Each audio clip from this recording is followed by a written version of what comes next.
Ini sumbernya ilmu alam pun semua dari Al-Quran. Terus ini kalau kita sepakat kalau semua ilmu itu ya ilmunya Allah gitu ya, kita itu sebagai seorang muslim itu kan diwajibkan gitu ya. Kalau Rasulullah itu kan dari buayan sampai meninggal dunia itu wajib mencari ilmu, jelas nasnya. Kemudian di sisi lain Allah itu mengancam barang siapa itu yang ilmunya bertambah tapi kemudian tidak bertambah hidayahnya, maka itu menjadi ancaman, tidak menjadi merusak itu. Kemudian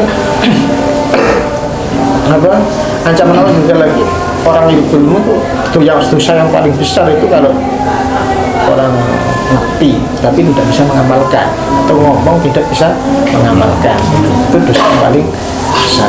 Itu sudah jelas di orang.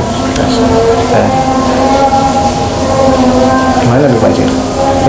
Ya sebenarnya kan kembali pada hukum yang tadi saya sampaikan. Jadi ketika belajar ilmu alam tidak didasari tauhid, Ya merusak itu tadi, merusak. Jadi ketika tiga-tiganya teman-teman bolak-balik, satu bergantung kepada yang lain. Nah itu sesungguhnya hakikatnya adalah satu. Jadi maka akan memahami hierarki atau tiga pilar ilmu pengetahuan tadi. Tiga pilar ilmu pengetahuan tadi.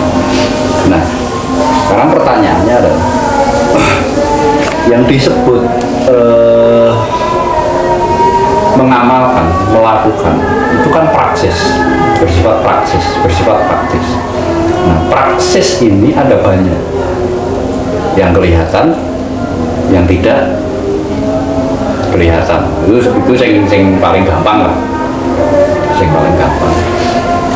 Nah, kebanyakan orang itu menjadi karena tidak mampu melihat yang tidak melihat.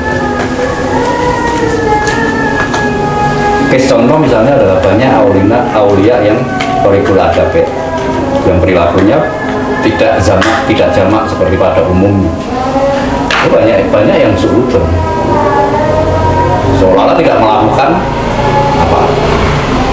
Sudahlah, nggak usah ke sana, ke kita sendiri saat berdoa tengah malam sendirian. Apakah itu bukan amal? Apakah itu diketahui oleh orang lain? Maka harus selalu husnudzon. Dan yang husnudzon terbaik kepada para guru adalah ketika dia menyampaikan ilmu itu sudah beramal. Beda dengan murid. Paham ya? Murid mendapat ilmu kemudian melakukan, karena amal seorang guru itu kan mengajar. Ya sama, amal seorang murid adalah belajar. Itu juga amal, mengajar sama belajar itu juga amal, bagian dari amal. Nah itu yang kerap kali membuat kita itu sering seuzon pada orang-orang tertentu, guru-guru tertentu yang tidak berkeluarga, yang memiliki perilaku yang tidak pada umumnya. Maka pada akhirnya kalau dikembalikan lagi, terus amal seberapapun, punya ilmu belum diamalkan seberapapun, itu tetap saja dikembalikan pada niat, kan? Niatnya mengamalkan itu salah. Jadi yang paling aman sebenarnya husnudzon. Kepada akhirnya terlihat bahwa ilmu itu diamalkan atau tidak, barokah atau tidak, itu sebenarnya terlihat kalau kita masing-masing itu mau jujur. Ukuran paling sederhana adalah pada Allah sudah memberi ukuran paling terlihat.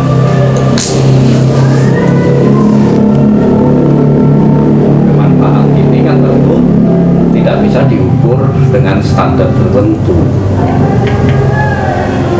Karena ada pepatah setiap laki-laki itu memiliki kemampuan membuat lingkaran yang besarnya berbeda-beda. Ada seorang lelaki yang hanya mampu membuat lingkaran untuk dirinya sendiri.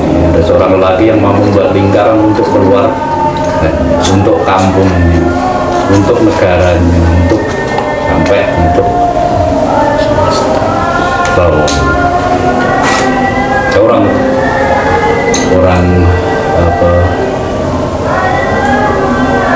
Orang-orang Jawa dulu, orang-orang tua Jawa dulu itu kan semua sudah terrepresentasi dengan pemberian gelar-gelar, dengan pemberian gelar Mangku negara, ono mangku jiwa, ono mangku negara, ono mangku bumi, ono mangku kuno, ono mangku bawono, itu hierarki. ono sing mangku ningrat. Hati itu bumi. Amiro Ningrat. Jadi kita introspeksi sendiri-sendirilah. Nah, kelasnya awak dhewe sih iso mangku bojone dhewe-dhewe ya. Satu. Mangku garwa. Mangku bojone wong liya. Anggap aja mangku bojone wong liya. Banyak sekali itu kan mangku yuda, mangku dan projo, daun dan sebagainya.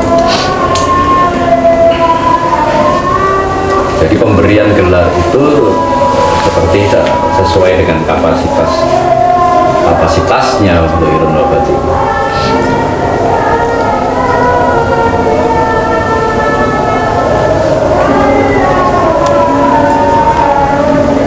Tapi sebenarnya sudah manakala orang menemukan sebuah hikmah dalam pencarian ilmunya, dalam setiap pencarian ilmu, itu pasti akan teraplikasi dengan sendiri. Dan persoalannya itu tadi, banyak orang tidak menemukan hikmah di sebalik pengetahuan. Apa hikmah di balik angka-angka matematis yang kita pelajari? Itu jarang sampai. Makanya torikoh dulu, baru kita baru menemukan laku dulu, baru ketemu ilmu nih, baru ma'rifatnya gak nyasa. Tidak ada ma'rifat tanpa ilmu, tanpa laku, dan tanpa aturan syariat. Mayoritas dari kita itu terjebak pada aturan, berhenti di sana. Sehingga ilmu-ilmu yang kita terima pun adalah, bukan hanya dalam hal agama, di ilmu pengetahuan alam, di ilmu sosiologi atau di ilmu komunikasi, itu pun kebanyakan yang kita terima adalah ilmu syariat, ilmu tentang aturan-aturan, tentang jenis-jenis, tentang semacam seperti itu.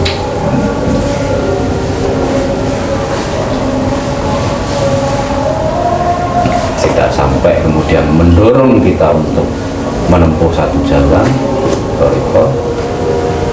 Di toriko itu jangan selalu dibayangkan Fitriyah, kemudian Sadiliyah, Naksabandiyah dan sebagainya. Jangan selalu dibayangkan, itu salah satu.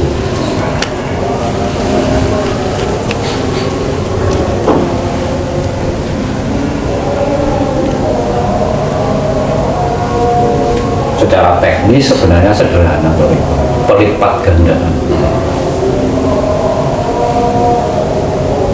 Secara praktis itu sebenarnya sederhana, pelipat ganda. Ketika kita melipat gandakan segala sesuatu itu toh. Ya. Biasanya umumnya orang misalnya itu pergi ke satu perpustakaan, kita pergi ke 3 perpustakaan, 5 perpustakaan, 7 perpustakaan, itu namanya umumnya orang milih 33 kali subhanallah alhamdulillah. Jadi 1.000, jadi 10.000, jadi itu bagian dari ma'rifah itu mesti berlipat ganda. Ini umumnya sabar itu ono watese, kita tidak membatasi lagi, sabar terus itu, memper terus itu.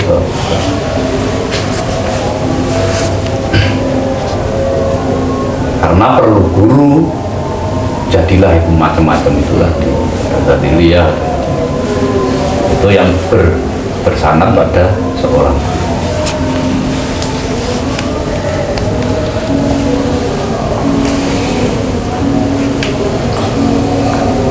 Wong umumnya turu 8 jam, 10 jam.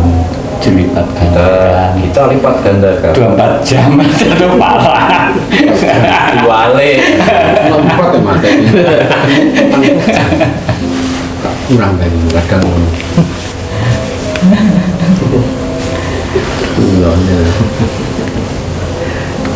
bahkan yang melipat gandakan kondisi sekarang kan susah itu kan, orang sekarang kan cenderung praktis gitu, cari yang gampang Instan. jadi instan.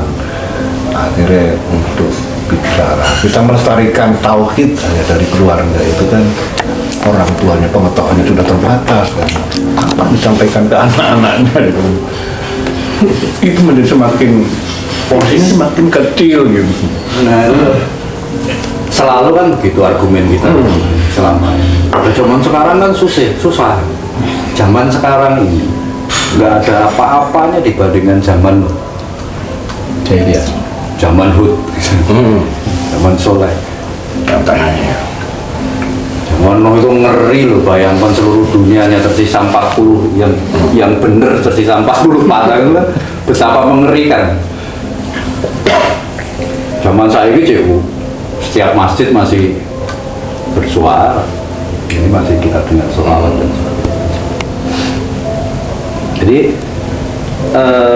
kecenderungan manusia itu adalah mendramatisir apa yang ada di sekitarnya, apa yang dialami, apa yang jadi ketika dia mengalami seolah-olah seluruh dunia itu mengalami, padahal selalu Allah itu memberikan jawaban. Jadi sak ruwet-ruwete zaman Nuh masih dijagalah 40 pasan. Sak ruwet-ruwete zaman Nabi Hud masih ada, selalu Allah melahirkan orang-orang soleh dengan para sahabat.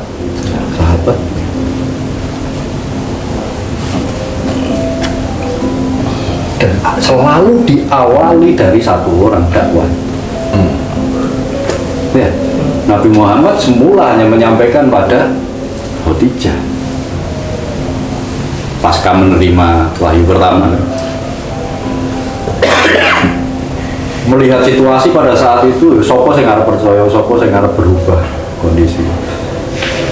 Jadi sebenarnya jawabannya adalah keberanian kita untuk tetap melakukan tuntunan yang semestinya, tuntunan Quran yang semestinya, karena pada posisi itulah Allah pasti menurunkan hidayah dan jundullah dan tentara-tentara melalui para sahabat, teman, termasuk alam.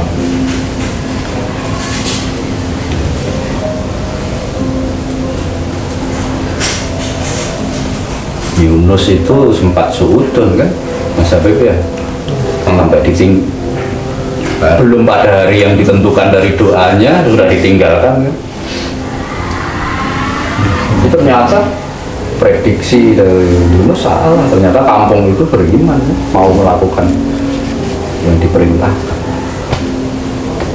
Nah, itu tetap harus ada optimisme, husnudzon pada Allah, pada situasi yang segelap apapun Allah pasti menyediakan satu secercah cahaya.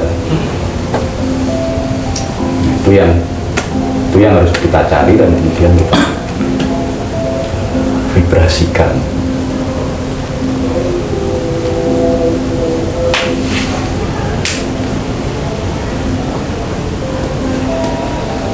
Dan sebenarnya kan tanpa kita sadari kita sendiri